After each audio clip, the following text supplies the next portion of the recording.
when a corrupt government targets a single mother's farm. They have no idea she's a lethal Delta Force commander with the skills to bring their entire operation crashing down. Will she risk everything to protect her daughter and expose the conspiracy that followed her home? I freeze at the kitchen sink when I hear the crunch of tires on my gravel driveway. Nobody comes up this way unless invited, especially not at 7:30 in the morning. Through my window, I spot 3 black SUVs and a government sedan kicking up dust as they approach my farmhouse. My heart pounds against my ribs like it used to before missions. Emma, I call upstairs. Finish your breakfast and get your backpack ready for school. My 8-year-old daughter mumbles something about not being done with her cereal. Any other day, I'd smile at her stubborn morning attitude. Not today. My fingers instinctively reach for the hidden compartment under the sink where my SIG sour waits. But I pull back. I'm Sarah Mitchell now. Just a widowed mom growing organic vegetables on a small farm. Not Commander Mitchell who led elite Delta Force teams across war zones for 15 years. The vehicles stop in a perfect formation. Men in suits step out, along with uniformed officers I don't recognize. Not local police. Their leader adjusts his tie as he walks toward my porch, tall, with a military haircut but soft hands. Government man, not a soldier. I wipe my hands on a dish towel and step onto the porch before they reach it. Better to control the encounter on my territory. Can I help you, gentlemen? You're trespassing on private property. My voice stays even, hiding the adrenaline already sharpening my senses. The lead man flashes a badge too quickly to examine. Agent Thompson, Department of Land Management. We have papers regarding this property. He waves a document folder with official seals. Let me see those. I reach for the papers, noting how the other men have spread out across my front yard in a tactical formation. 2 are checking sight lines to the barn. They're not just bureaucrats. The documents claim my farm has been rezoned for essential infrastructure development under eminent domain laws. The letterhead looks official, but something feels wrong. I've paid my taxes, maintained proper organic certification, and kept perfect records since buying this place 5 years ago after Jake died, and I left the service. There must be a mistake, I say, keeping my voice calm while scanning for weapons. They're all carrying, poorly concealed under jackets. I've had no notification of any zoning changes, and legally I'm entitled to hearings and proper compensation before any seizure. Thompson's smile doesn't reach his eyes. The notifications were sent certified mail. We have delivery confirmation. A lie. I check my mail religiously. I never received anything. I counter, reading more of the document. The surveying boundaries are wrong, deliberately extending on my neighbor Mac's property too. These coordinates are incorrect. Ma'am, we're just following orders. You have 48 hours to vacate before construction crews arrive. Thompson glances past me into the house. How many people live here? The question sends chills down my spine. He knows exactly who lives here. This isn't random. Just me and my daughter. I answer, shifting my stance to block his view inside. And we're not going anywhere until I speak with my lawyer. A second man steps forward. Ms. Mitchell, this isn't a negotiation. Senator Reynolds has fast-tracked this project personally. My blood freezes at the name. Senator Reynolds, the Intelligence Committee chairman who commissioned our final mission, the one where everything went wrong. The mission that got half my team killed when our position was mysteriously leaked to hostiles. The mission I've suspected for 5 years was compromised from within our own government. Senator Reynolds? I keep my voice neutral despite the roaring in my ears. What's his interest in a small organic farm in rural Ohio? Thompson smirks. Progress waits for no one, Ms. Mitchell. Not even decorated veterans. So they know who I am. This isn't about land at all. I hear Emma's footsteps behind me. Mom? Who are these people? Thompson's eyes lock onto my daughter, his smile broadening. Well, hello there, young lady. You must be Emma. I step sideways, keeping myself between him and my daughter. Emma, go finish getting ready for school, please. She hesitates, her small hand clutching her favorite stuffed rabbit, eyes wide as she takes in the men and vehicles. She's smart enough to sense trouble. Now, honey, I say firmly, not taking my eyes off Thompson. As Emma retreats inside, Thompson calls after her. Cute kid. Shame about her future here. My combat instincts surge at the thinly veiled threat. 5 years of peaceful farming falls away in an instant as I assess how quickly I could neutralize the 6 men I can see. But there will be more coming if these don't report back. You have 48 hours, Ms. Mitchell. Thompson hands me the papers. I suggest you use them wisely. Pack up, take the relocation money, and find somewhere new. Some battles can't be won. As they return to their vehicles, I notice one man taking photos of my property, another making notes about my barn and outbuildings. They're cataloging everything. The last SUV stops before pulling away. The window rolls down and Thompson leans out. By the way, Ms. Mitchell, your military record is impressive. Delta Force commander with 3 tours and multiple commendations. His eyes narrow, but even the most decorated soldiers know when to retreat. They drive away, leaving me clutching the fraudulent papers with shaking hands. I watch until the dust settles, then rush inside to find Emma sitting on the stairs, clutching her rabbit. "Mom, are we in trouble?" she asks, her voice small. I kneel before her, brushing her dark hair from her eyes. "No, baby, it's just a mistake, but we need to be extra careful for a little while." I help her finish getting ready for school, fighting to keep my movements normal while my mind races through options. When the school bus arrives, I hug her tighter than usual. "I love you, Emma Bear," I whisper. "Love you more, Mom," she says, then runs to the bus. As the yellow bus disappears down my long driveway, I close the door and let the commander and me take over. I move methodically through the house, retrieving hidden weapons from concealed compartments, places Jake helped me create when we first bought this place. A safe haven that doesn't feel safe anymore. In my bedroom, I pry up the loose floorboard and pull out the secure satellite phone I've kept charged but in use for 5 years. I stare at it, knowing that once I make this call, there's no going back to simple farm life. But they've already found me, and now they've threatened my daughter. My fingers punch in the only number I've memorized. 3 rings, then a gruff voice I haven't heard in years. "Hayes," answers my former commanding officer. "Sir," I say, my voice shifting to military precision. "We have a situation. Senator Reynolds found me." The school bus drops Emma off at 3:45. I'm waiting at the end of the driveway, scanning the road in both directions before walking her back to the house. I've spent the day preparing, my farm now wired with subtle, early warning systems from supplies I kept buried in the barn. Old habits die hard. "Why didn't you wait on the porch like normal?" Emma asks, skipping beside me. "Just wanted the exercise," I lie, noting the black sedan parked half a mile down the road. "They're watching us." Emma chatters about school as we walk, but stops when we reach the house. "Mom, why is your gun on the table?" My old service pistol sits cleaned and loaded next to a half-drunk cup of coffee. I quickly move to put it away. "Just cleaning it, honey. Remember how I taught you never to touch it?" She nods solemnly. I hate exposing her to this, but events are moving too quickly. 5 hours after my call to General Hayes, he texted a single word: confirmed. Senator Reynolds is behind the land seizure, and it's not just my farm. 3 other veterans from classified operations have faced similar rezoning issues in the past year. All went quietly. All disappeared after taking the settlement money. "Homework time," I say cheerfully, helping Emma set up at the kitchen table while I prepare dinner, keeping my movements between her and the windows. I've drawn the curtains, making it look casual though it's tactical. "Can I play at Lisa's house tomorrow?" Emma asks, working on her spelling. "Not tomorrow, baby. We're going to visit Aunt Kate for a few days. My sister lives 3 states away, far enough to keep Emma safe while I figure this out." "But what about school? And my science project?" Her voice rises with disappointment. "It's just for a little while." I set a plate of chicken and vegetables before her. Think of it as a mini vacation. After dinner, I let Emma watch cartoons while I pack, carefully selecting clothes, emergency supplies, and mementos that matter most to her. I'm almost finished when headlights sweep across the front of the house. Not moving, just idling at the end of my drive. I peek through the curtains. A single black SUV, engine running. Warning or surveillance. Either way, the message is clear: we're watching you.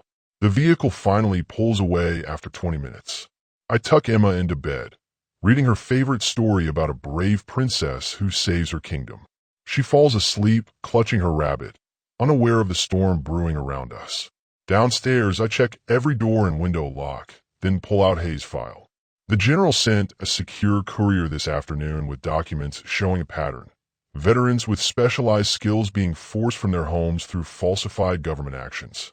Land supposedly repurposed for public works that never materialize. Instead, private corporations with ties to Senator Reynolds develop the properties for massive profit. My phone buzzes with a text from Mac Nelson, my neighbor and fellow veteran. Men in suits asking questions about you in town. Watch your back. Around midnight, I hear vehicles approaching again. I'm ready this time. Night vision gear positioned to watch without being seen. 3 SUVs park at my gate.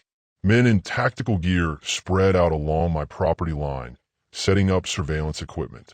Not government agents this time, private military contractors based on their movement patterns. I recognize Black River security logos on their gear.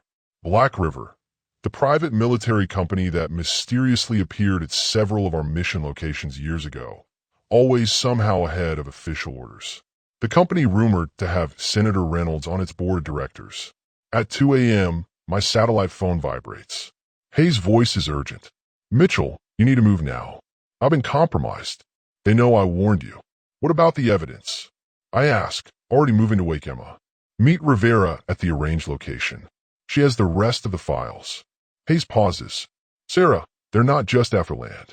Reynolds is selling classified military intel through Black River. You were getting too close on that last mission. That's why they want you silenced. A crash echoes through the phone, followed by gunfire. Hayes, I shouted to the phone. Go dark. Trust no, the line cuts off. I race upstairs, gently shaking Emma awake. Baby, we need to go on our trip now. Right now. Her sleepy eyes blink in confusion. It's still nighttime, Mom. I know, but we're going to have an adventure. I help her into clothes, letting her bring her rabbit and backpack of treasures. Through my bedroom window, I spot more vehicles turning onto my road. We have maybe 5 minutes. I lead Emma to the hidden cellar beneath the pantry floor, accessing my emergency cache. Weapons, cash, false IDs Jake helped create years ago as a just-in-case we hoped never to use. I grab the go bags, already packed with essentials. Mom, you're scaring me. Emma whispers as I strap her into a small tactical vest, making it look like a game. It's okay to be scared, I tell her honestly, checking my weapons. But remember what I always say? Being brave doesn't mean you're not scared. It means doing what's right even when you're scared, she finishes, our family mantra. That's my girl. I kiss her forehead. We need to be very quiet now, like ninjas. We exit through the tunnel Jake and I built leading from the cellar to the woods behind our property.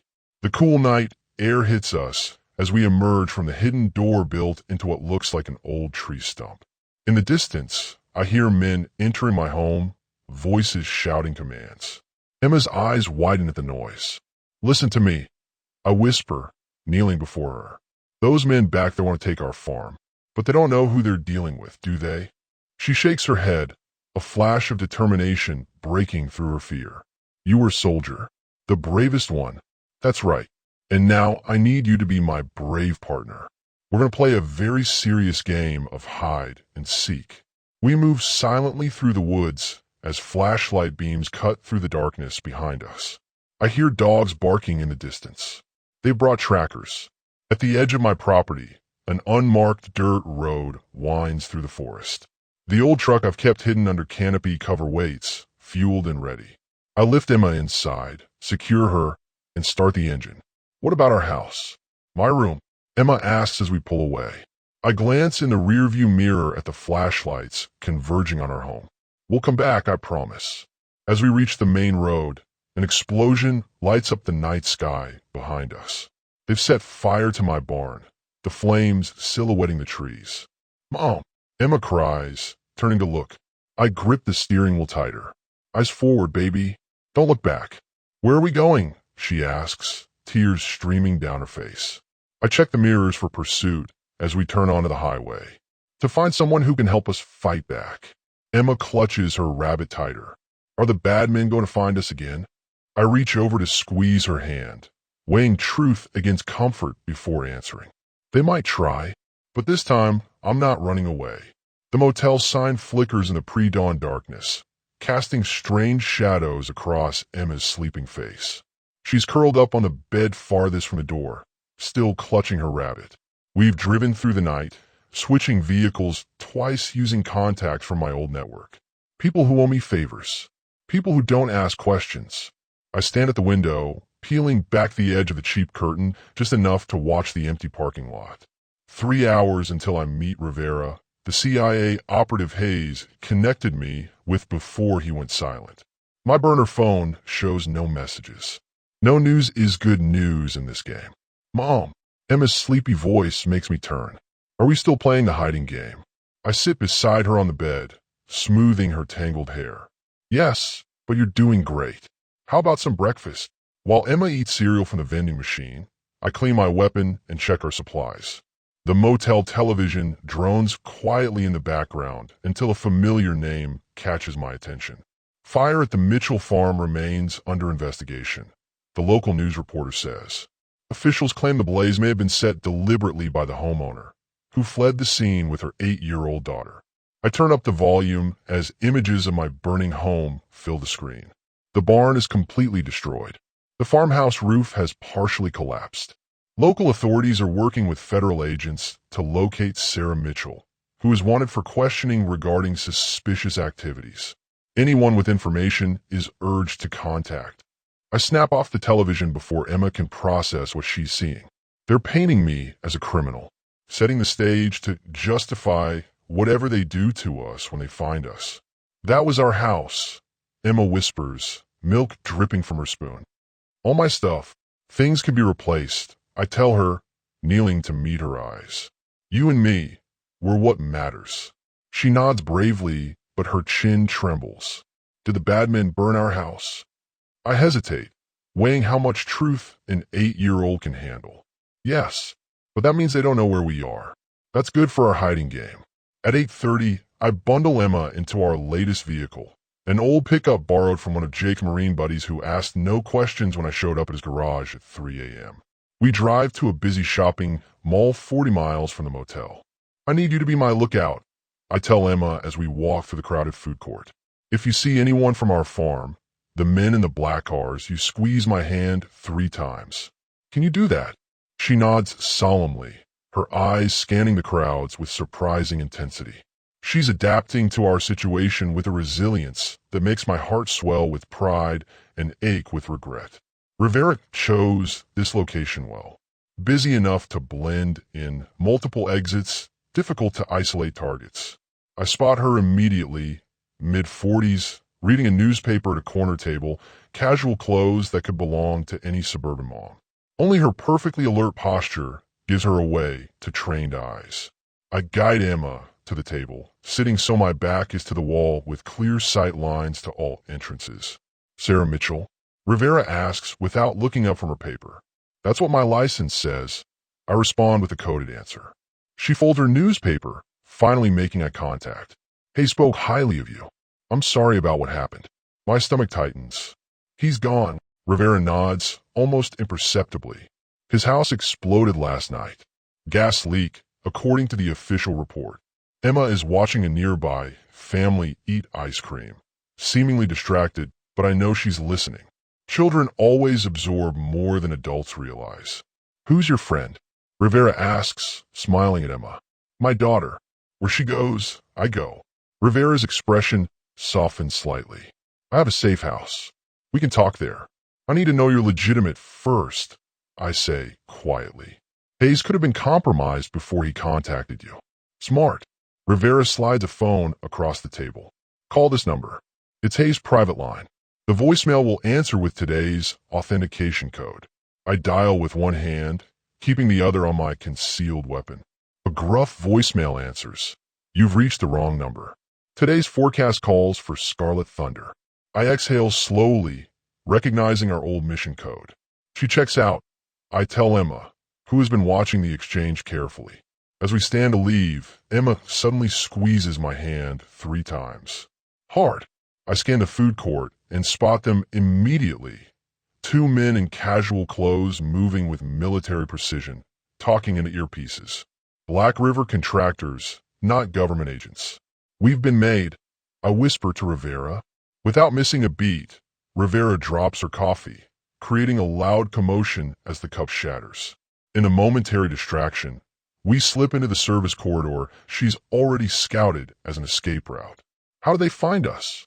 I demand as we hurry through the back passages of the mall. They're tracking your daughter's stuffed rabbit, Rivera says. I stop cold. What? It's standard Black River procedure for high-value targets with children. Plan to track her in a toy the child won't abandon.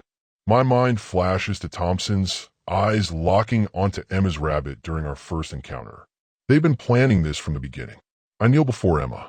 Honey, I need to check something on Mr. Hoppy.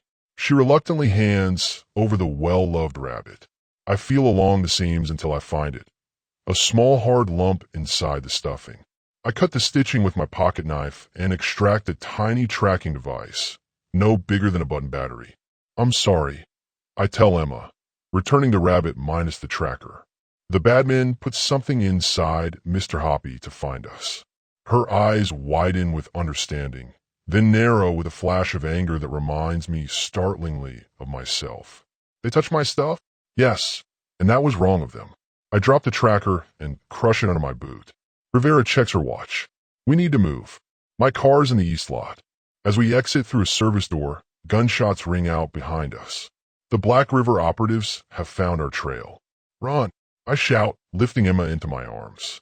We sprint across the parking lot as bullets ping off nearby cars. Rivera leads us to a nondescript sedan, keys already in hand. Get in, she yells, sliding behind the wheel. I buckle Emma in the back seat and jump in beside Rivera just as the rear window shatters from a bullet impact. Emma screams as Rivera floors the accelerator, tires squealing as we careen out of the parking lot. Stay down, baby. I reach back to push Emma below window level as more shots follow us. Rivera drives with expert precision, weaving through traffic and taking a series of rapid turns to shake our pursuers. I count 2 vehicles in pursuit, both black SUVs with tinted windows. Senator Reynolds must be desperate if he's authorizing a public shootout, Rivera says grimly, taking a hard right turn that throws us against the doors. This isn't about land, I say, checking my weapon.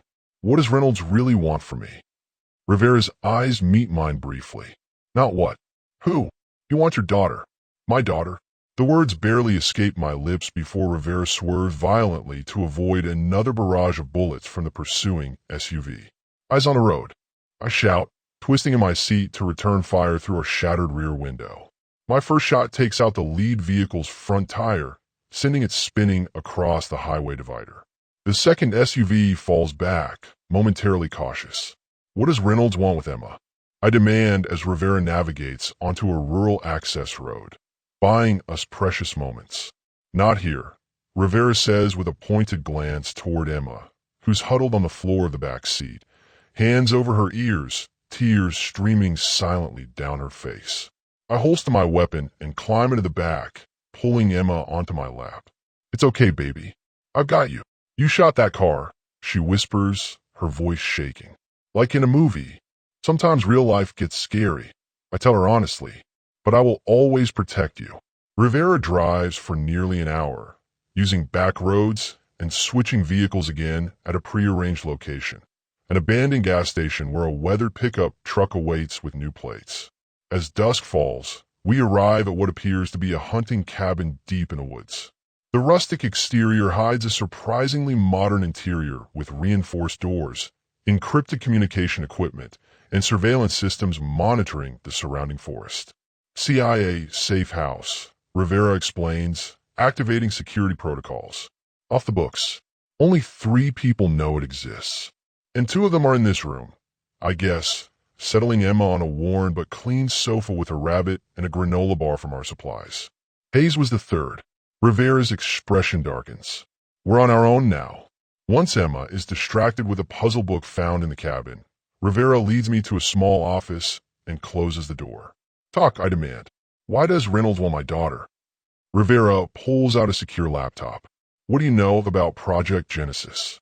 The name hits me like physical blow. classified genetic enhancement program, experimental treatments for special operations soldiers. Jake was part of it before we met. Your husband didn't just participate, Rivera says, typing rapidly to access encrypted files. He was their greatest success. Enhanced strength, speed, healing, cognitive processing, the perfect soldier. My mind races back to how quickly Jake recovered from injuries, how he could go days without sleep on missions, his uncanny ability to process battlefield information. The program was officially shut down after concerns about ethical violations, Rivera continues. But Reynolds kept it going privately through Black River, selling enhanced soldiers to the highest bidder. Jake got out, I say defensively. He left the program before we had Emma. Rivera looks up from her screen, eyes meeting mine with unexpected sympathy. Sarah, he never left the program. The enhancements altered his DNA, changes that could be passed to his children. The room seems to tilt around me. You're saying Emma has inherited some of his enhancements, yes. Maybe all of them. Reynolds has been monitoring your family for years, waiting for the right moment to acquire her. Acquire? Rage rises in my throat. She's a child, not a weapon. To Reynolds, she's the next generation of the program. Natural born with the enhancements, no side effects. The perfect prototype. I think of Emma's unnaturally quick reflexes, how she rarely gets sick, her ability to remember conversations word for word. Things I'd attributed to good genes or luck. Hayes figured it out, Rivera says. He was investigating Reynolds when he discovered the connection to your family. That's why he reached out, and they killed him for it. I paced the small room, mind racing. The farm seizure was just an excuse to flush us out. Exactly. They wanted you desperate, on the run, with nowhere to turn. Easier to grab Emma and make you both disappear. A horrible thought strikes me. Jake's accident 5 years ago. Rivera nods grimly. No accident. He was getting too close to exposing Reynolds. They eliminated him and would have taken you both in, but you disappeared too quickly, changed identities. My legs weaken, and I sink into a chair. 5 years of believing Jake died in a training accident, of building a new life to keep Emma safe, all while the threat lurked in the shadows. I have something you need to see, Rivera says, turning the laptop toward me. The screen shows security footage from what appears to be a high-tech medical facility. Children in hospital gowns perform physical tests while men in lab coats take notes. Some of the children move with unnatural speed or strength. Others sit at computers, solving complex equations. This is Reynolds' private research facility, Rivera explains. Black River's real headquarters. He's been collecting children with genetic markers similar to Emma's. Some from willing parents, others not so willing. Horror washes over me as I watch these children, these experiments, going through their paces like trained animals. Where is this place? I ask, my commander's mind already formulating attack scenarios.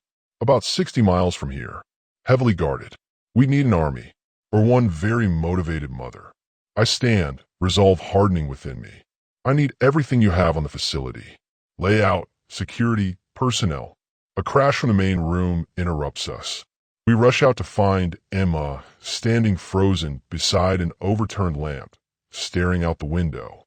Someone's out there, she whispers. I saw them. Rivera and I exchange alarm glances.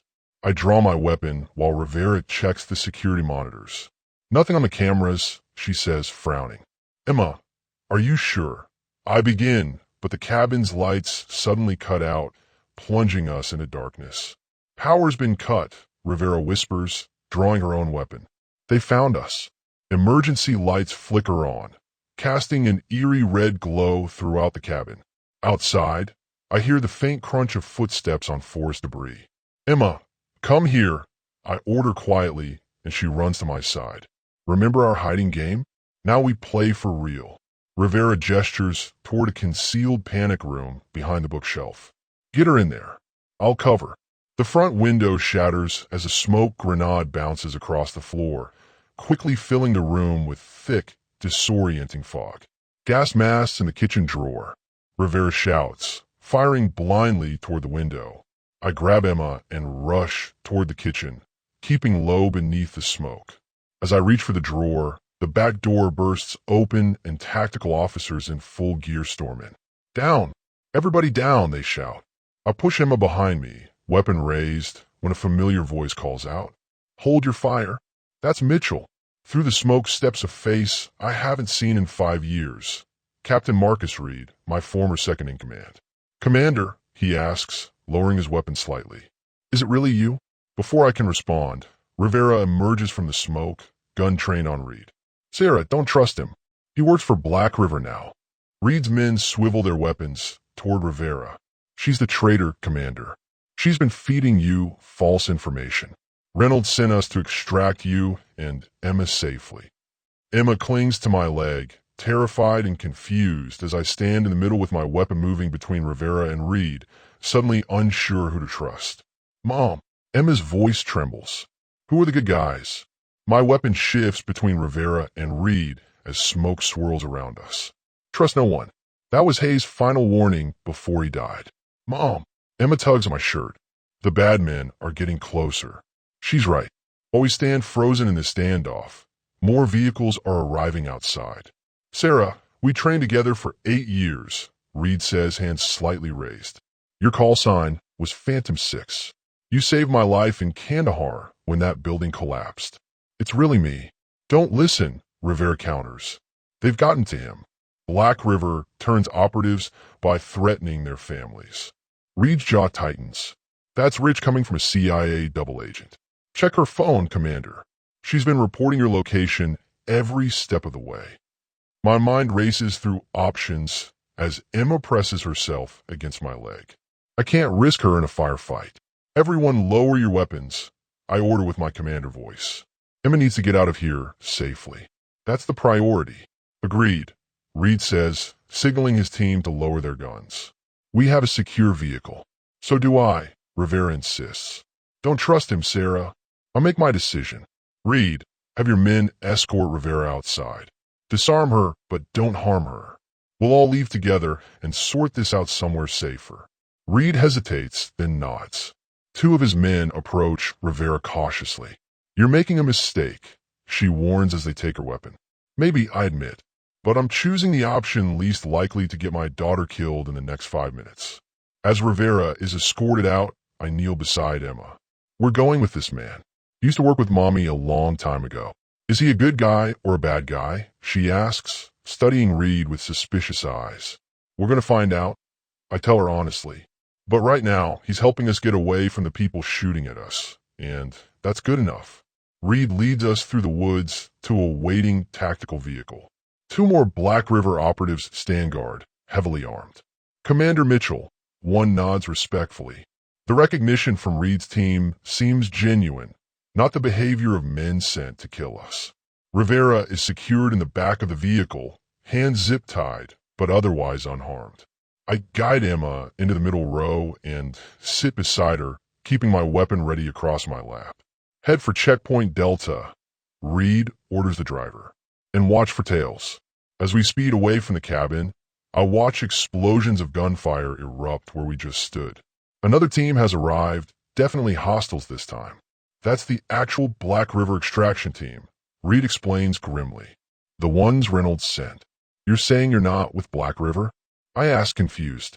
"Not Reynolds' Black River," Reed clarifies. "The company fractured 6 months ago. Internal power struggle. Some of us discovered what Reynolds was really doing and broke away." "Convenient story," Rivera mutters from the back. "If I wanted to take your daughter, I'd have done it already," Reed snaps. Emma shrinks against me at his words. I wrap my arm around her protectively. "Both of you enough. Emma doesn't need to hear this." We drive in tense silence until we reach what appears to be an abandoned warehouse outside a small industrial town. Inside, however, is a fully operational tactical base, communications equipment, weapons, sleeping quarters, and medical facilities. "Welcome to the Resistance," Reed says as his team secures the perimeter. What's left of it, anyway. A medic approaches to check Emma for injuries. I watch like a hawk, never letting her out of arm's reach. "She's fine," the medic assures me. "Physically, at least." Emma has barely spoken since we left the cabin. The weight of our situation is finally crushing her brave front. I want to go home, she whispers as I tuck her into a cot in a corner we've made private with hanging blankets. I know, baby. I smooth her hair back. I'm working on it. But our home is gone. The bad men burned it. Her lower lip trembles. Where will we go? I have no answer that won't sound like another lie, so I just hold her until she falls into exhausted sleep. While I'm certain she won't wake, I join Reed in the command center where he's interrogating Rivera. Her hands remain bound, but she sits with the confident posture of someone not truly captured. Start talking, I demand. Both of you. No more half-truths. Reed unrolls a set of blueprints on the table. This is Reynolds' main research facility. Officially, it's a pharmaceutical company. Unofficially, it's where they're developing the next generation of enhanced soldiers. Using children, I add coldly. Not just any children, Rivera interjects. Children of the original Genesis participants. Like Emma. Reed nods reluctantly. Hayes figured it out first. He contacted me, then Rivera, building a team to take Reynolds down. Why should I believe either of you? I demand. Reed pulls out a tablet and plays a video message. Hayes appears on screen, looking exhausted. Sarah, if you're seeing this, I'm already dead, he begins. Everything I've told you about Reynolds is true, but there's more. He's not working alone. There's a network of powerful people funding his work. They call themselves the Delphi Group. Hayes continues, explaining how the Delphi Group has infiltrated multiple government agencies, manipulating policy to protect their interests while funding Black River's genetic research. Trust Reed and Rivera, Hayes concludes. They've both been deep undercover for years. One in Black River, one in CIA. They're the only allies you have left. The video ends, leaving me staring at the blank screen in shock. You're both undercover? I look between them. Working together? Not exactly, Reed admits, untying Rivera's restraints. We're working toward the same goal through different channels. We didn't know about each other until Hayes connected us last month. The cabin standoff was staged. I realize, to convince whoever was watching that you're enemies. Necessary theater, Rivera confirms, rubbing her wrists. We needed to extract you without revealing our alliance. The pieces click into place. The attack on the cabin wasn't a coincidence. You leaked our location deliberately. Reed has the decency to look apologetic. We needed Reynolds to commit his forces where we could control the situation. You used my daughter as bait, I say, my voice deadly quiet. To save dozens of other children, Rivera counters. Emma was never in real danger. We had snipers covering every approach. My fist connects with Reed's jaw before I can stop myself. He staggers back, but doesn't retaliate. I deserve that, he admits, touching his split lip. You deserve worse, I snarl. Emma is traumatized.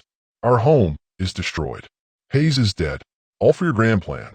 Not our plan, Reed says quietly. Hayes, this was always his endgame. Use the one person Reynolds wants most to draw him into the open.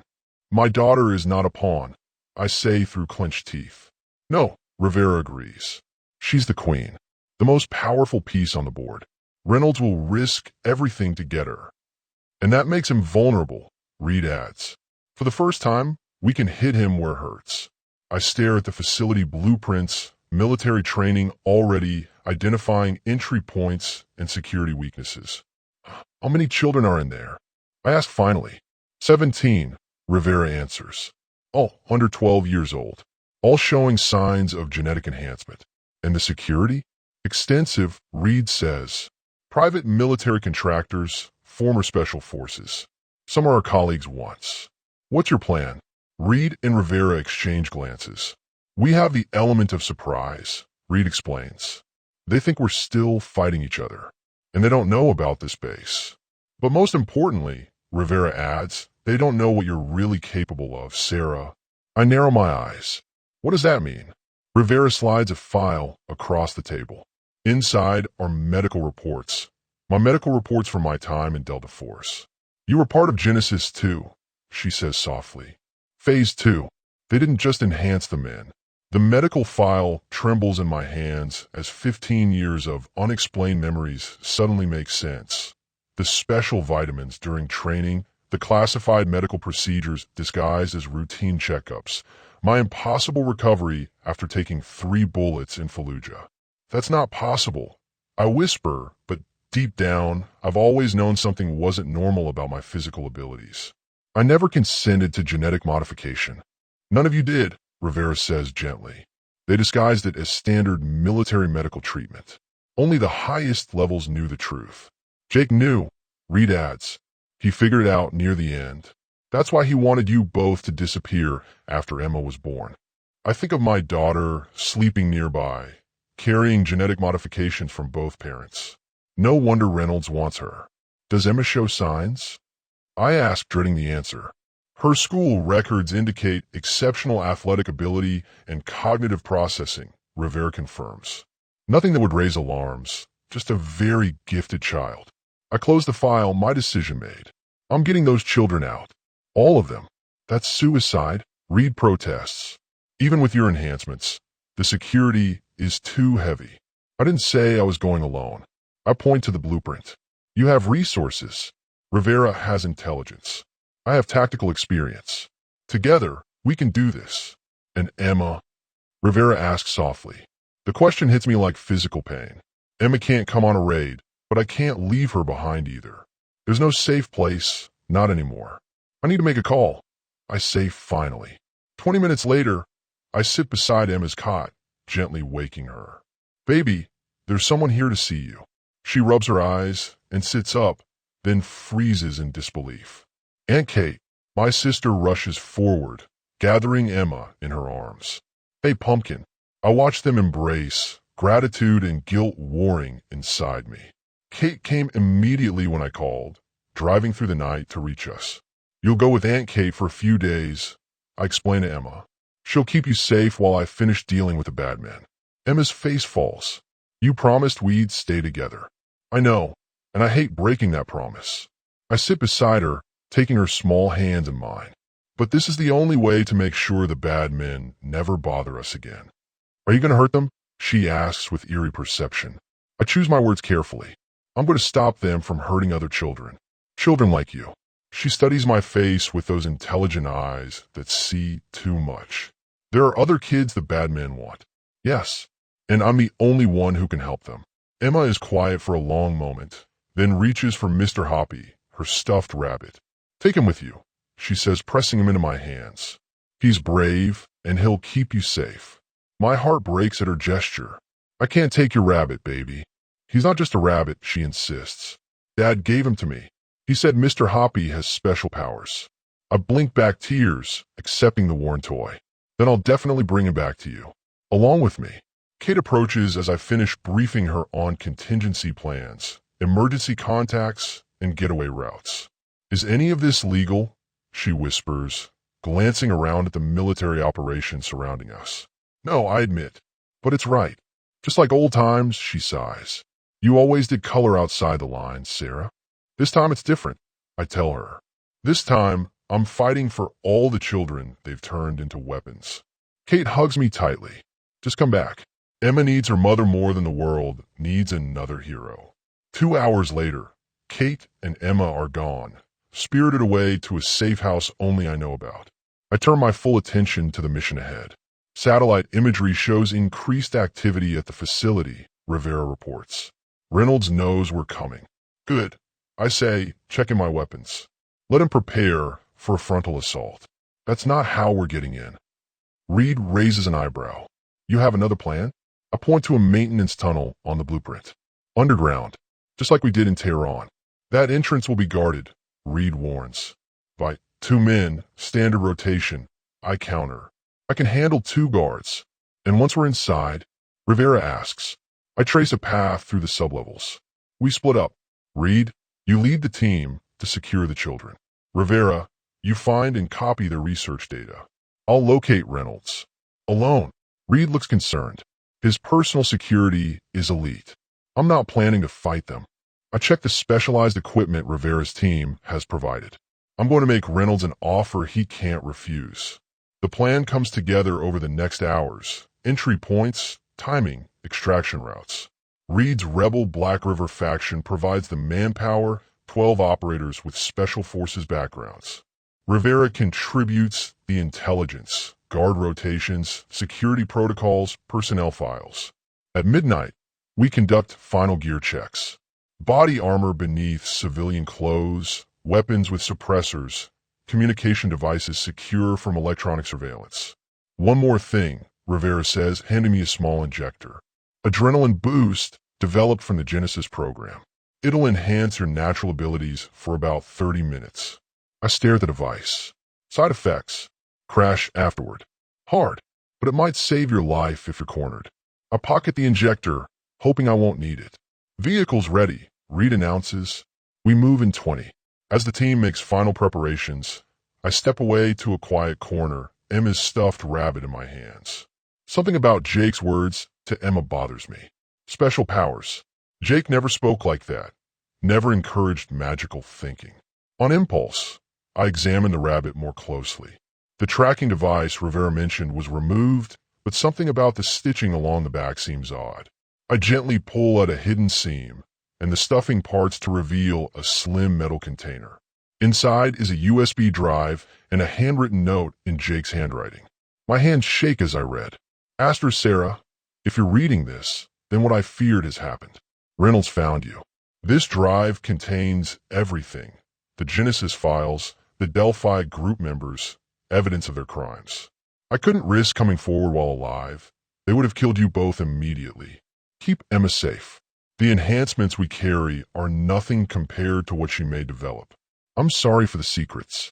I love you both. Giasterisk. 5 years after his death, Jake is still protecting us. I connect the drive to a secure laptop, and pages of classified documents appear. Names, dates, bank accounts, medical records. The entire conspiracy laid bare. Rivera, Reed, I call, my voice urgent. We need to change the plan. They hurry over as I show them the drive's contents. This changes everything, Rivera breathes. With this evidence, we don't need to raid the facility. We could bring down Reynolds legally. No, I say firmly, ejecting the drive. We're still going in. Those children can't wait for the legal system to work. But now we have leverage. I tuck the drive into a secure pocket. In a backup plan, a young operator approaches. Commander, vehicles are ready. We need to move now to hit our window. I stand, tucking Emma's rabbit into my tactical vest. Let's go get those kids. As we move toward the exit, Reed touches my arm. Sarah, if this goes sideways. It won't, I say with a confidence I don't entirely feel. But if it does, he persists. What should we tell Emma? A pause, the weight of what we're about to do suddenly overwhelming. 17 children waiting for rescue. A conspiracy reaching into the highest levels of government. And my daughter, carrying a genetic legacy she doesn't understand. Tell her, I say finally, that her mother kept her promise. Tell her I stopped the bad men. The night air is cool as we load into unmarked vans. I check my weapon one final time, feeling the commander I once was merging with the mother I've become. Reynolds doesn't know what's coming for him. Reed says beside me. I think of Jake's sacrifice, Hayes' death, my burning farmhouse, and Emma's frightened eyes. No, I agree, my resolve hardening like steel. He really doesn't. The rain falls in heavy sheets as our 3-vehicle convoy approaches the Black River Research Facility. Lightning flashes, illuminating the compound's outer fence topped with razor wire. Security cameras pivot on their mounts, searching the darkness. Guards with assault rifles patrol the perimeter, barely visible through the downpour. Weather works in our favor, Reed murmurs, checking his tactical gear one last time. Reduces visibility, masks noise. I nod, feeling the weight of Emma's rabbit tucked into my vest. My daughter is miles away with Kate, but this stuffed animal and the secret drive it contained feel like she's still with me, lending me strength. 2 minutes to entry point, our driver announces. Rivera distributes earpieces to the team. Channel secure. Check in by number only. The 12 operators acknowledge in sequence. All former special forces, all betrayed by Reynolds in some way. Their motivation is personal, just like mine. Remember, I tell them as we prepare to move, these children have been subjected to experiments their entire lives. They may be frightened, confused, even hostile. Approach with caution, but they are not the enemy. They're the mission. The vehicles stop in a wooded area half a mile from the facility. From here, we proceed on foot through the rain-soaked forest. Guard rotation in 60 seconds. Rivera reports through the comm, stick to the schedule.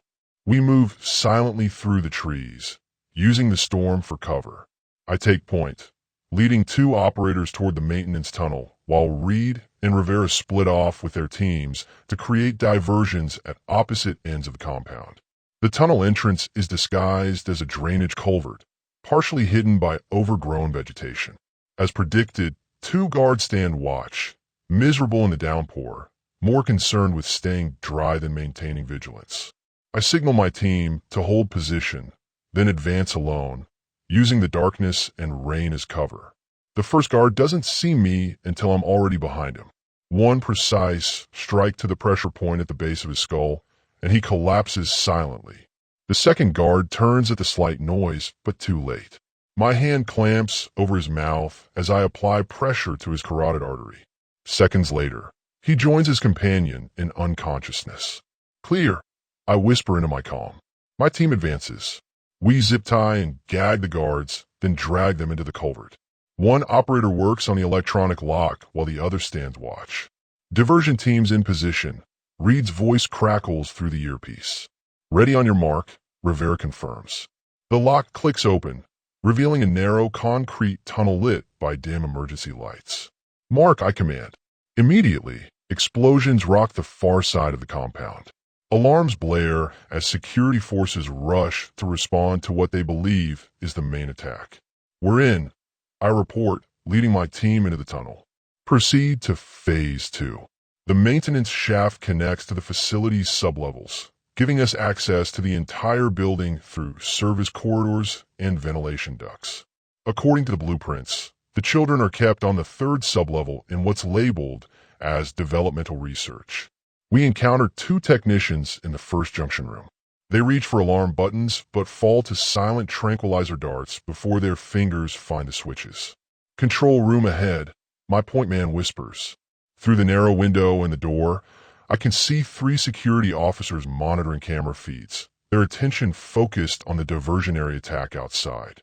I remove a small device from my pocket, a specialized EMP that will temporarily disable electronics in a limited radius. Slipping it under the door, I trigger the device, plunging the room into darkness as monitors and communications equipment fail. Before the guards can react, we burst in, subduing them with practiced efficiency. One reaches for his sidearm, but freezes when my knife presses against his throat. The children, I growl. Where are they? I don't know what you're talking about, he stammers. I press harder, drawing a thin line of blood. Genesis Project kids. Where? Fear wins out. Section D, East Wing. Keycard access only. I take his keycard and zip tie him with the others. At the security console, I access the building schematics, confirming the location. Rivera, I report, uploading facility layout to your tablet. Data center is on sublevel 5. Copy that, she responds, her voice tight with tension. Heavy resistance in the north corridor. Reed's team is pinned down. Stick to the plan, I order. We've got the interior route mapped now. We move through the service corridors, avoiding main hallways where security teams rush to respond to the diversions. The facility is massive, a labyrinth of research labs, medical rooms, and offices. Halfway to Section D, my comm crackles. Commander, be advised. Reed's strained voice comes through. Reynolds isn't on site. Repeat, primary target is not present. My stomach drops. The entire plan hinged on confronting Reynolds directly, using Jake's evidence as leverage. Confirmed sighting in Washington, Rivera adds. He's at the Capitol for a closed intelligence committee meeting. I process this setback quickly. Mission continues. Children are priority 1. We reach the entrance to Section D, a sterile white corridor with reinforced doors bearing biometric locks. The guard's key card gets us through the first security checkpoint, but the inner doors require fingerprint and retinal scans. I need alternatives, I tell my team. The explosives expert examines the lock. I can breach it, but it'll trigger every alarm in the building. Wait, I say, spotting something. Air duct access. Above us, a ventilation shaft large enough for a person to navigate runs the length of the corridor. I boost myself up, removing the grate, and pull myself into the cramped space. I'll find another entry point. I whisper into my comm standby. The shaft is barely wide enough for my shoulders, forcing me to army crawl through dust and cobwebs. After 30 feet, I spot another grate below me. Through the slats, I can see what appears to be a dormitory. Small beds arranged in rows, each occupied by a sleeping child. My heart pounds as I count 17 small forms. The children we came for. As I watch, a door opens and a woman in a lab coat enters, accompanied by 2 armed guards. The children immediately sit up in their beds, moving with unnatural synchronization. No talking, no complaining, just immediate compliance. They've been trained like soldiers. The woman checks a tablet. Subject 7, report to medical. Subjects 3 and 12 to training. The rest of you, classroom time. The 3 selected children stand while the others form a line. None speak. None fidget like normal kids. They move with mechanical precision that makes my skin crawl. I need to get inside, but the room is too heavily guarded for direct entry. I watch the children file out, noting their destination. If I can't get to them here, I'll intercept them en route. Backtracking through the vent, I rejoin my team and explain the situation. We need to split up, I decide. Carter, with me, will intercept the main group. Roberts follow the 3 being separated. Trank darts only. These are children, remember. We move quickly through the service corridors, using the updated facility map to plot interception points. I try reaching Reed and Rivera, but communications are breaking up. Something's jamming our signal. We round a corner and spot them. 14 children walking in perfect formation, escorted by the woman in the lab coat and 1 guard. I signal Carter to take position at the other end of the hallway. On my mark, I whisper, guard first and the doctor. Before I can give the signal, one of the children, a girl about Emma's age, suddenly stops walking. She turns her head, looking directly at my hiding spot as though she can sense my presence. Subject 9, continue moving, the doctor orders sharply. Instead, the girl points toward me. Someone's here, she announces in a flat voice. Hidden, armed, female. The guard raises his weapon toward my position as the doctor pulls out a radio. I have no choice now. I step into the open, hands raised.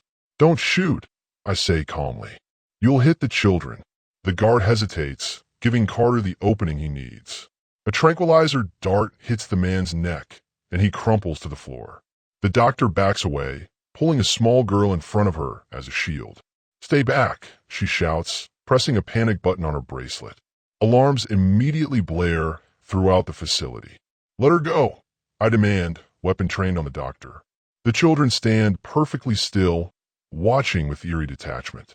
The girl who sensed me, Subject 9, tilts her head curiously. You're like us, she says, but older. Before I can respond, the facility shakes with a massive explosion. Emergency lights flash as the sprinkler system activates. Rivera, report. I shout into my comm. Her voice comes through broken by static.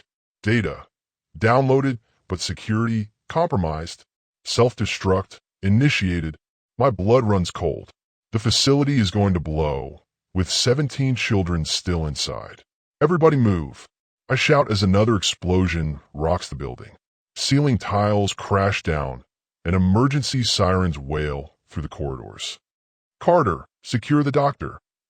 As Carter subdues the panicking scientist, I face the children who stand motionless despite the chaos erupting around them.